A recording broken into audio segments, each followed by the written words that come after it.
자, 오늘 우리 읽은 이 본문은 오병이어 사건 다음에 바로 일어난 사건입니다.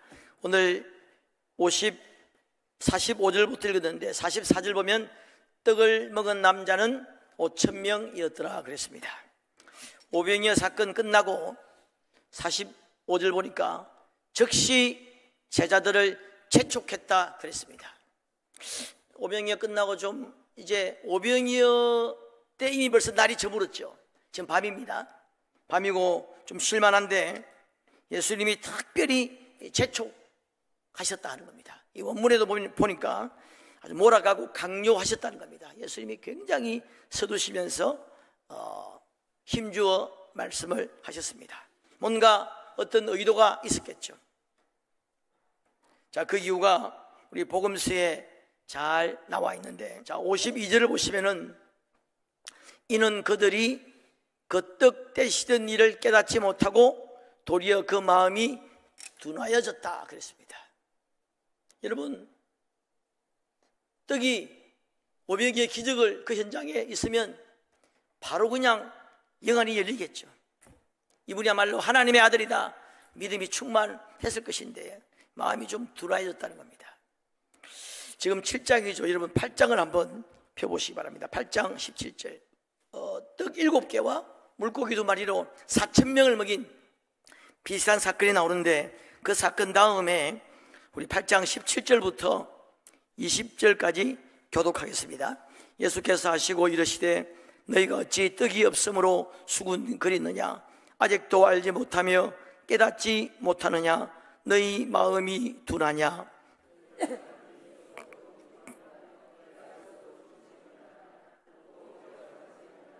내가 떡 5개를 5,000명에게 떼어줄 때에 조각 몇 바구니를 거두었더냐, 이르되 12이니이다.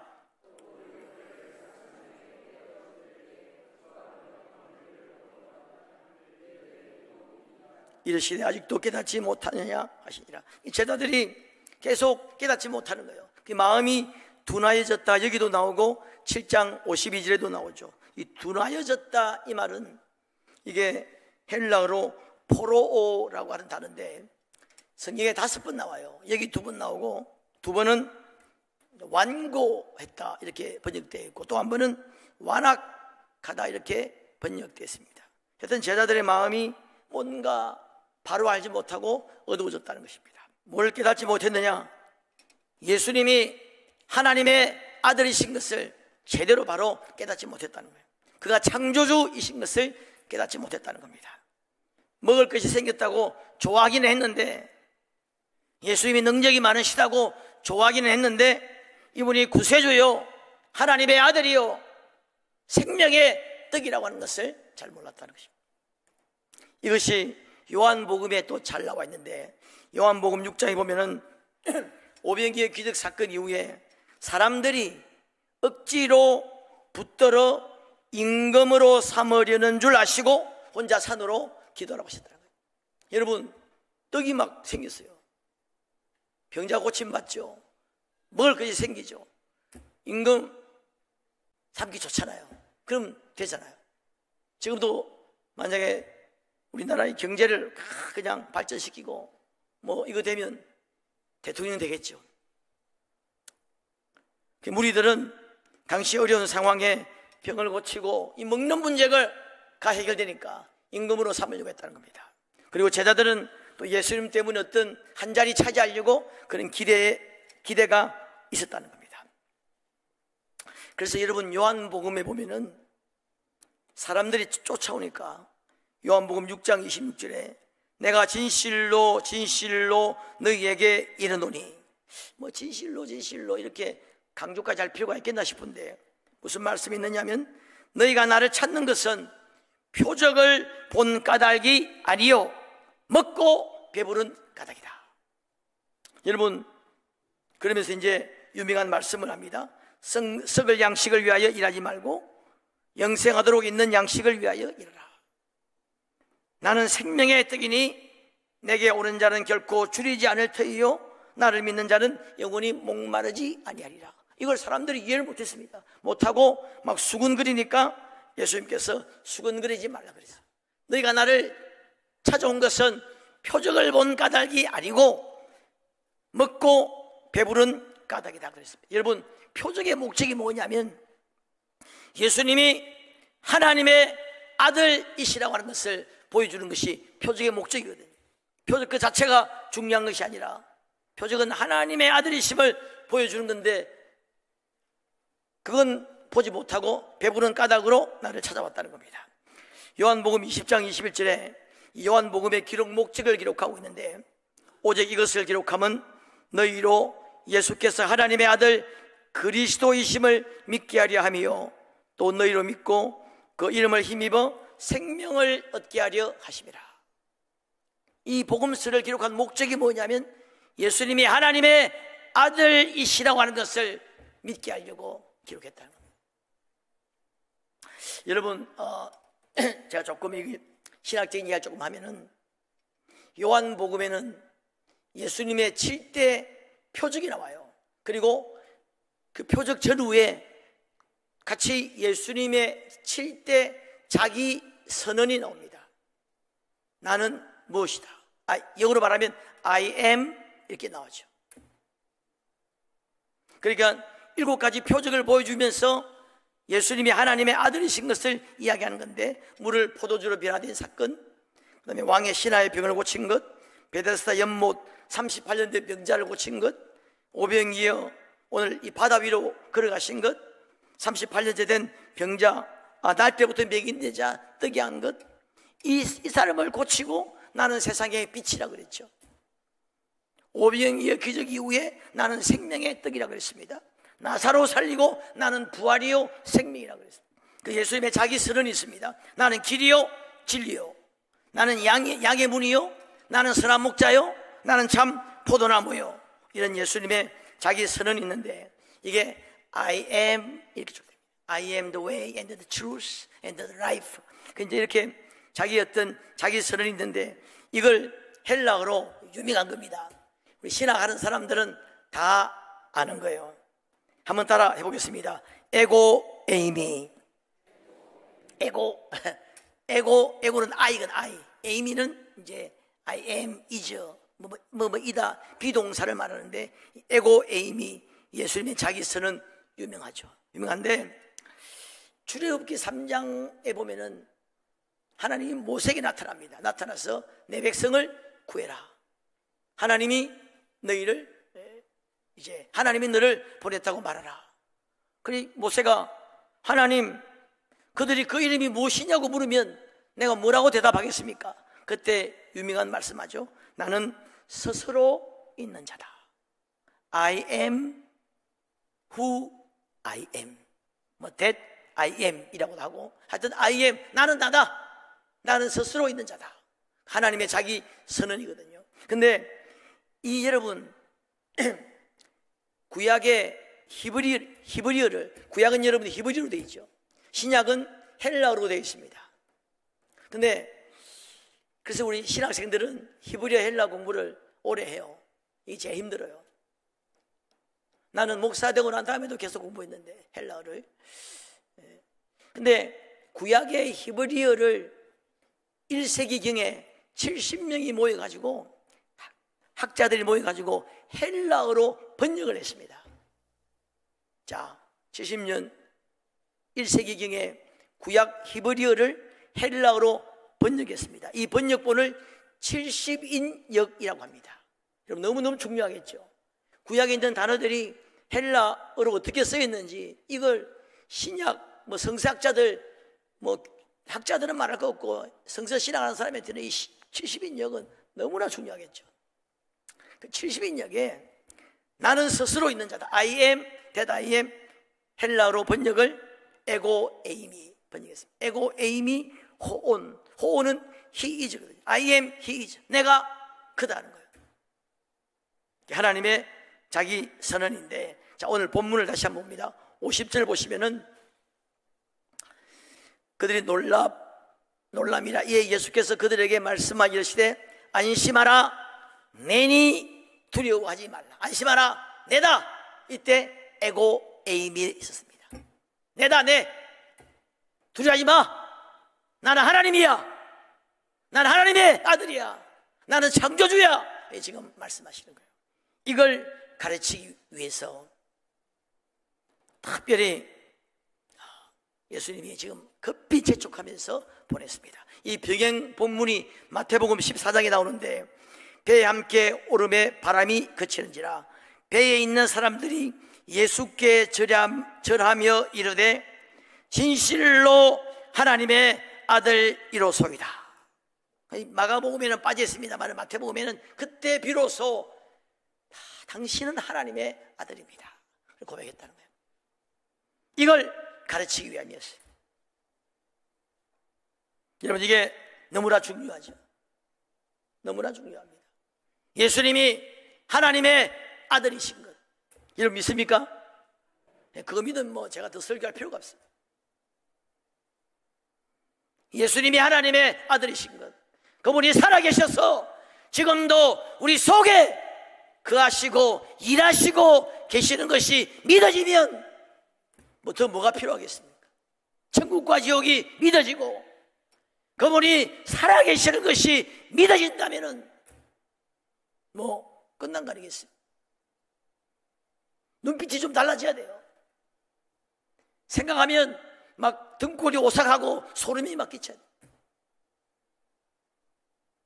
복음. 여러분, 우리 10월 8일 날 청년부 헌신 예배 김용희 선교사님이 강사로 오십니다. 제가 영상으로 한 몇 번 보여드렸는데, 옛날에 참 한국교회 그 강렬한 메시지로 한국교회를 흔들어 놓았던 분이죠. 저도 몇 번 초청했는데 워낙 바쁘셔서 주일날 우리 교회 올 수 없다더라고요. 근데 이제 지금은 좀 덜 바쁜 모양이죠. 복음이면 충분합니다. 예수님이면 충분합니다. 예수면 다냐? 예수면 다다. 그 예수면 다다 메시지로 한국교회를 한번 강타하신 분이 참 저도 기대가 돼요. 예수면 다다. 그분 살아계시는 것, 그분이 지금 내 안에 계시는 것, 천국과 지옥이 있는 것 믿어지면 우리 이렇게 살아서 안 되죠. 이럴 때가 아닙니다. 지금 여러분, 우리가 위기의 순간마다 기도해요. 직장을 위해서, 사업을 위해서, 질병을 위해서, 자녀들 여러 가지 문제로 기도합니다. 당연히 그렇게 해야죠. 또 주님 그렇게 하라고 말씀하셨고 주님은 그것을 기뻐하십니다. 그런데 그 기도 제목이 응답되었을 때, 빵의 문제가 해결되었을 때 거기서 끝나면 안 돼요. 삶의 여러 가지 문제들이 응답되고 체험되고 기도가 응답되고 거기에서 그냥 털고 일어나면 안 된단 말이죠. 그게 끝이 아니라 시작이죠. 많은 성도들이 거기서 끝나버린다는 거예요. 응답되었어, 기뻐, 좋아, 그걸 끝나버려. 내 기도에 응답하신 그분, 내 병을 고치신 그분, 내게 직장을 주시고 내게 물질을 주시고 지금도 내 안에 계시는 그분, 그분이 누구냐는 것입니다. 지금 내 안에 계신다고 내가 믿고 있는 이분이 누구냐, 그 생각을 깊이 하는 순간에 전율이 일어나지 않겠습니까? 그냥 나의 참 친구 예수, 그러니까 진짜 친구인 줄 알아. 그 노래고 어마어마한 분이 엄청난 우리의 생사화복을 주관하시고 우리의 영혼까지 우리 인생을 책임지실 그분이 지금 내 안에 계시는 거예요. 여러분, 복음서에 보면 백부장의 이야기가 나와요. 이 백부장이 처음에 그 성경을 자세히 보면 예수님을 처음에 집에 오셔서 화인을 고쳐달라 했습니다. 근데 나중에 오시지 말라고 하죠. 그 처음에 오시라고 한 것도 믿음입니다. 이 이방인은 비록 이방인이지만은 예수님이 병을 치료하신 분이라는 걸 분명히 믿었어요. 명령만 하라고 그랬죠. 명령만, 말씀만 하면 병이 낫겠다. 이 큰 믿음이에요. 하나님만이 할 수 있는 거 아닙니까? 만약에 여러분 백부장이 로마 황제에 가가지고 황제 폐하 명령을 좀 해주십시오. 무슨 명령을 해줄까?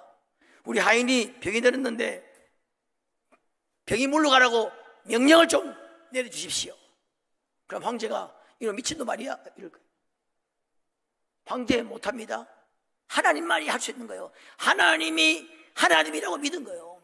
창조주 하나님이라고 믿었단 말이죠. 그런데 이 백부장이 처음에는 하인의 병을 생각하다가 이제 시선이 그 예수님께로 집중한 겁니다. 병도 병이지만은 지금 이분이 누구냐 하는 것입니다. 지금 우리 집으로 걸어오고 계시는 이분이 누구냐 하는 거예요. 황제보다 억만배 더 위대하신 분, 이분이 지금 우리 집으로 걸어오고 있다는 겁니다. 그러니까 내린 결론이 뭐냐? 큰일 났다는 거예요. 이 재만한 이곳에, 이 초란 이곳에 만왕의 왕 창조주가 오신다는 겁니다. 그래가지고 이거 큰일 났다 해서 달려가서 막았습니다. 주님,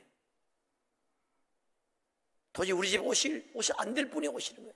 이 누추한 곳에 우리 감당치 못하겠습니다. 주님이 우리 집에 오는 것을 우리 감당치 못하겠습니다. 그냥 유명한 말하죠. 나도 내 수하에 부하들이 있는데 가라면 가고 오라 봅니다. 주님 말씀만 하옵소서. 그럼 우리 하인이 낫겠습니다. 딱 그 말에 예수님이 탄복을 했습니다. 예수님이 분명히 말했습니다. 내가 지금까지 이만한 믿음을 보지 못했다. 예수님이 딱 예수님부터 분명하게 믿음의 대상을 받은 거예요. 오늘 성경 퀴즈대회 대상을 어느 기관이 받을지 모르겠지만 성경에 분명히 예수님으로부터 믿음의 그랑프리를 받은 믿음이야. 이 믿음, 이분이 누구냐는 겁니다. 단순히 이름 다른 사람들 다 병 고쳐달라고 병 고치니까 그냥 다 가버렸어요. 심지어 문둥이는 고침받고 난 다음에 그냥 바람감게 사라져버렸어요. 그런 백부장은 그게 아니에요. 이분이 누구냐, 이분에게 집중한 거예요. 주님이 원하시는 것이 여러분 이것입니다. 내 직장 문제, 어떤 물질 문제, 사업, 자녀, 이 문제 해결이 아니에요. 물론 이것도 주님이 하기를 원합니다만은 주님은 주님을 더 알기를 원하시는 거예요. 주님께 집중하기를 원하신단 말이죠. 세상적인 문제, 내 사업, 직장, 건강, 자녀, 물질, 이 문제로 끝나면 그걸 기복신앙이라고 그러는 겁니다. 여기서 진도가 더 나가면 그게 정통신앙이에요. 그런 어떤 세상적인 그런 것들은 주님을 만나기 위한 수단이고 영생을 위해 일하기 위한 수단으로 주시는 것뿐이지, 그분께 집중하고 그분과 교제하고 그분을 사랑하고 그분께 순종하면서 그분을 위해 살아가는 것이 전통 주님이 원하시는, 이게 여러분 믿음이에요. 여러분 신앙은 액세서리가 아닙니다. 신앙생활은 취미활동하는 게 아니에요. 여기는 라이온스 클럽이 아닙니다. 지금 우리가 새마을 운동하는 게 아닙니다. 목숨을 거는 거예요. 사실 우리 온 인생을 거는 겁니다. 죽고 사는 문제, 영혼의 문제가 여기 달려있는 거예요. 내 온 모든 걸 그려야 돼요. 볼쇼이 발레단의 무용수는 그 무용 그 춤 그것도 좋은 겁니다만은 나의 마음, 몸, 영혼, 세포 하나하나가 무대 춤을 위해 존재한다 그랬어요. 그래서 춤을 잘 출지 모르겠는데 여러분, 우리는 너무 사소한 것에 목숨을 건다 그런 말이죠. 그런 책이 있죠. 주님 목숨을 걸어요. 한번 그렇게 해봐요. 신앙생활 그냥 취미생활 주일에 한번 교회 왔다가 예배 한번 드리고 일주일 내내 있고 그냥 내 마음대로 살고 이렇게 주님은 대접받을 그런 분이 아닙니다. 한 번씩 문제 생기면 와서 기도하고 응답 좀 더 감사하고 그런 정도의 대접을 받을 그런 분이 아니죠. 그분 우리의 생명이고 왕이고 주인이고 영광이고 영원을 책임지실 놀라우신 살아계신 하나님이라 믿으시길 주의 이름으로 축원합니다. 이걸 믿어야 돼요. 이번에 여러분 마가복음 공부 많이 하셨습니까? 시편하고 그거 공부하면서 예수님이 하나님의 아들이다 믿어지면 공부 잘하실 거예요. 이거 믿어지면 달라집니다.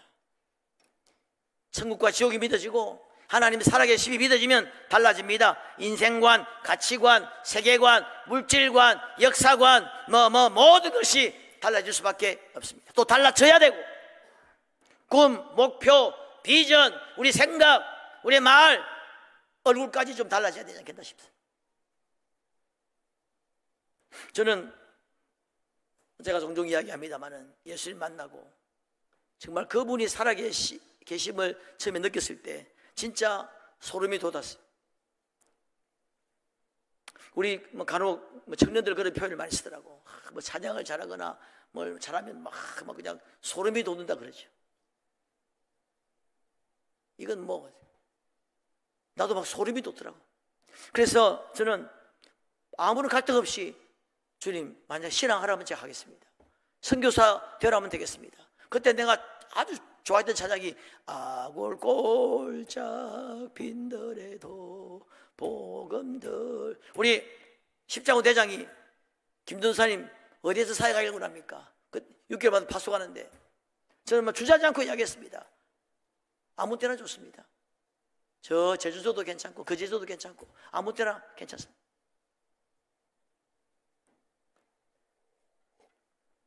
주명수 목사님 내가 이야기했죠. 주명수 목사 검사하다가 목사가 됐습니다. 신학교 가서 지금 목회하고 있거든요. 그래서 사람들이 간증하라고 하면 자기 보고 간증 집회에 좀 오라 하는데 나는 간증할 게 없다는 거야. 죽었다가 살아났다든지 그런 게 있어야 되는데 나는 간증할 게 별로 없다는 거야. 그래도 검사하다가 어떻게 그걸 다 버리고 목사합니까? 하나 있을 거 아닙니까? 하나 있다 하나. 그게 뭐냐? 예수님이 하나님의 아들이신 것이 믿어지더라는 거예요. 천국과 지옥이 믿어지더라는 거예요. 예수님이 날 위해 십자가에 달려 돌아가신 것이 믿어지더라는 거예요. 그럼 됐잖아요. 그 이상 다른 간증이 필요합니까? 대박난 거? 그건 완전히 C급 D급 간증이에요. 그건 여러분 세상에 여러분 예수 안 믿어도 대박난 사람 많잖아요. 재벌들이 우리 대박났다고 이야기하면 발짝 끼고 뭐라 하겠습니까? 대박났다고? 난 예수 안 믿으니까 재벌 됐는데 그럼 어떻게 하겠어요? 그럼 뭐냐? 케어돼. 세상이 줄 수 없는 한방 믿음이잖아요. 세상을 이기면 이것이니 우리의 믿음이라고 그랬습니다. 은과 금은 내게 없지만은 내게 있는 것으로 내게 주노니 나사렛 예수의 이름으로 일어나 그러라. 베드로와 요한은 은과 금이 없다는 것에 대해서 전혀 주눅이 들지 않았습니다. 은과 금이 없다는 것에 대해서 전혀 눌리지 않았습니다. 은과 금은 내게 없지만은 내게 있는 것으로 what I have 내게 있는 것으로 내게 주노니 나사렛 예수의 이름으로 일어나 그러라. 여러분 이 믿음이 충만하기를 주의 이름으로 축원합니다. 이 믿음이 있을 때 우리가 기도하지 않을 수 없겠죠. 예수님은 오늘 그 오병이어 사건 이후에 제자들에게 이 무리를 걷기 바로 전에 또 기도하셨습니다. 예수님 능력의 비결은 기도였습니다. 기도 최우선의 삶을 살았어요. 그분이 말씀하시기를 너희도 기도하라는 거예요. 너희도 기도하면 내가 행한 일을 너희도 할 것이라 그랬습니다. 이보다 더 큰 것도 할 수 있다는 거예요. 너희가 내 이름으로 무엇이든지 구하면 내가 시행하겠다. 기도가 우리 하나님과의 대화고 하나님은 기도로 일하시고 기도할 때 우리에게 은사를 주시고 은혜를 주시고 능력을 주시고 함께 하신다는 것이 믿어지면 기도하지 않을 수가 없겠죠. 여러분 이 믿음이 있을 때 오늘 제목은 두려워하지 말란데 두려움을 이길 수 있습니다. 창조주 하나님, 천지를 만드신 하나님, 그 하나님이 나와 함께 하심이 믿어지면 두려움을 이길 수 있습니다. 그래서 시편 기자는 천만인이 나를 둘러 진친다 해도 나는 두려워하지 않는다 그랬습니다. 바닷물이 흉룡하고 뛰놀든지 어떤 풍파가 친다 할지라도 두려워하지 않는다. 내가 사망의 연침한 골짜기를 다닌다 해도 해를 두려워하지 않는 것은 주께서 나와 함께 하심이라 그랬어요.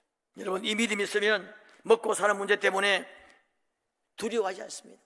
우리 예수님께서도 무엇을 먹을까 무엇을 입을까 염려하지 말라 그랬죠. 공중의 새를 보라 그랬습니다. 들의 백합화를 보라 그랬어요. 공중에 심지도 않고 창고에 들이지도 않는데 하나님이 다 먹이고 입히신다. 그러면서 유명한 말씀 하시죠. 한번 따라합니다. 하물며 너희 일까 보냐. 하물며 너희 일까 보냐. 믿음이 적은 자들아. 저도 신학교 다닐 때 참 어려울 때가 있었어요. 신학교 다닐 때 88년도에 31살에 신학대학원 들어갔는데 그때는 31살이면 노총각입니다. 지금으로 말하면 느낌이 한 35, 7좀 되는 그런 느낌이에요. 장가를 가야 됩니다. 신학대학원 1학년 돈이 어디 있습니까? 무슨 돈으로 장가를 갑니까? 직장도 없지. 직장 없는 거 아니고 돈이 더 필요해. 집이 있습니까? 학교 기숙사 있는데. 또 결혼해가지고 어떻게 먹이 살립니까? 여자도 없지. 교육 전도사도 못하고. 나는 그때 교육 전도사를 안 나간 이유가 딱 한 가지입니다. 자신이 없어서. 말은 막 더듬지. 앞에 서면 막 사람이 뭘 못하지. 제가 여러분 오늘 이 병무사님 음대에서 내가 한번 좀 이야기해야 돼요. 나는 그해 12월 달에 결혼했는데 결혼해가지고 나는 교육전도사로 안 나가고 집에서 놀았어요. 아니 신학생이니까. 우리 집 사람은 교육전도사를 갔어요. 내게 제일 큰 고민이 뭐냐. 언젠가 우리 집사람이 내 설교를 들을 텐데 그게 난 정말 고민이었어요. 우리 집사람 보니까 참 설교 잘하더라고. 목소리도 좋고 발음도 좋고 원래 아나운서 되려고 했거든. 연극도 세종문화회관에 서서 연극도 하신 분입니다. 연극도 하고 하는 보니까 진짜 야 너무너무 이 발음도 좋고 잘하는데 나는 앞에 서면 완전 주눅이 들어가지고 막 드덩거리지. 언젠가 한번 내 설교를 들을 텐데 난 그게 엄청나게 심적 부담으로 다가왔어요. 그리고 우리 새벽에 정말 우리 기숙사 한 600명 정도 되는 인원이 새벽에 새벽 기도합니다. 그래서 기도하면 내가 그 목사님들 많이 알아요. 사정들을 다 알죠. 다 신학생들. 돈이 없어가지고 밥 못 먹는 학생들 많이 있었습니다. 배가 돈이 없어서 금식하는 거예요. 부모님이 핍박하고 내가 알아요. 이제 새벽 기도 할 때 주기도 마치고 10분쯤 지나면 앞에 강당 앞에 나와서 기도하는 사람들이 있었어요. 저도 종종 했어요. 같이 울면서 그냥 얼마나 처절하게 울었는지 모릅니다. 나도 많이 울고 그런 많이 울고 그 어떤 사람은 내 우는 모습 보고 와 우리 김남문 형제가 무슨 문제가 있구나 이렇게 생각했더라고요. 또 어떤 분은 내가 막 처절하게 우는 소리에 은혜 받았다는 사람도 있고 나는 그런데 우리 동료 전도사들 신학생들 우는 이유를 다 알지. 돈이 없어가지고 등록금 지금 내일 모레 내야 되는데 없어가지고 피를 말리는 거예요. 그런 사람들 우리 한 사람은 아버지가 술을 마시고 신학교 찾아와가지고 신학대학원에 당장 신학교 집어치우라고 술을 마시고 와가지고 남들은 아버지가 장로님 목사님 돼가지고 뭐 근사님 돼가지고 아들 위해서 금식한다 그러고 막 성지순례 보내준다고 한다 막 그런다던데 아버지 술 먹고 와가지고 당장 집어치워 뭔 짓이냐고 막 그 다음에 새벽에 막 울면서 기도하는 그때 많이 부르던 찬양이 그겁니다. 주님여 이 손을 폭풍의 감속 해치사 그 얘기를 다 기도만 했어요. 근데 지금 그 사람들, 제가 지금 교수님이 되고 총장님이 되고 큰 대형교회 담임 목사님이 되고 세기를 다니면서 부흥회를 다니고 하나님이 다 졸업시키고 승리하게 하시고 하시더라고 보니까 하나님이 함께 하시면 될 줄로 믿습니다. 하나님, 오늘 본문을 보십시오. 예수님이 제자들을 보셨다는 겁니다. 48절을 보십시오. 바람이 거스름으로 제자들이 힘겹게 노젓는 것을 보시고, 지금 제자들은 이 밤 사경에 새벽 3시부터 6시인데 지금 갈릴리 바다 한복판에 있어요. 한 6km 정도 된다고 봅니다. 그 가운데 깜깜한 밤에 안 보여요. 우리 눈에 안 보이지만 주님의 눈에는 보인 거예요. 풍랑과 싸우면서 그 고생하는 제자들의 모습을 보신 겁니다. 기다리다가 주님이 판단할 때 가장 좋은 시간에 딱 나타나십니다. 주님이 나타나신 시간은 가장 좋을 때예요.